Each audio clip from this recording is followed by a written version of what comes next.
अर्जी देने हुए क्या मामला है उसका? जय हिंद। भारत देश सर्वोपरि। भारत देश के राष्ट्रध्वज तिरंगे का तारीख 8 मार्च 2026 को अहमदाबाद के नरेंद्र मोदी स्टेडियम में अपमान हुआ है। अपमान करने वाले हार्दिक पांड्या और ईशान किशन नाम के दो शख्स हैं जो क्रिकेट खेलते हैं।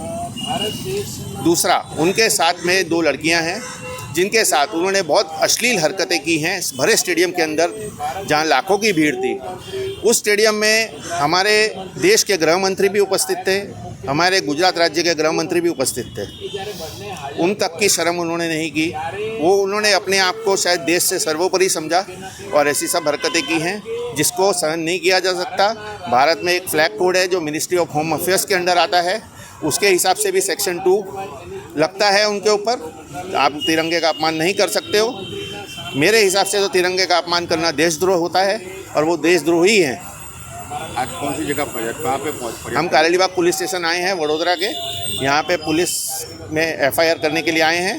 पुलिस हार्दिक पांड्या, ईशान किशन और दो अन्य स्त्रियाँ जिनके साथ उन्होंने विभत्स वर्तन भरे स्टेडियम के अंदर किया है, जिसके पुरावे, प्रूफ, फोटोग्राफ, वीडियो हमारे पास सब है।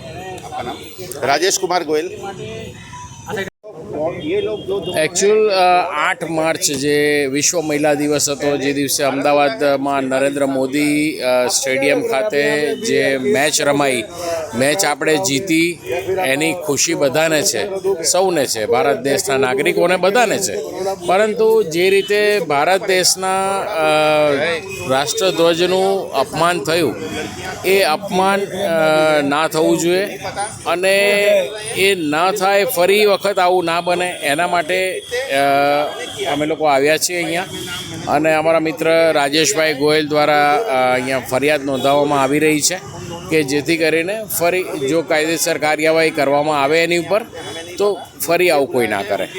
રાજ્યના ગૃહમંત્રી બી ત્યાં ઉપસ્થિત હતા અને ગુજરાતના બી મુખ્યમંત્રી ત્યાં ઉપસ્થિત હતા। ગુજરાતના મુખ્યમંત્રી, ગુજરાતના નાયબ મુખ્યમંત્રી અને ગૃહમંત્રી અને ભારત દેશના ગૃહમંત્રી અને રાષ્ટ્રધ્વજને જે એનો નિયમ જે છે એ નિયમ ગૃહ મંત્રાલયના અંદરમાં આવે અને એમની સામે આવું થવું એ યોગ્ય ના કહેવાય। જી, કારેલીબાગ પોલીસ સ્ટેશન। આપનું નામ?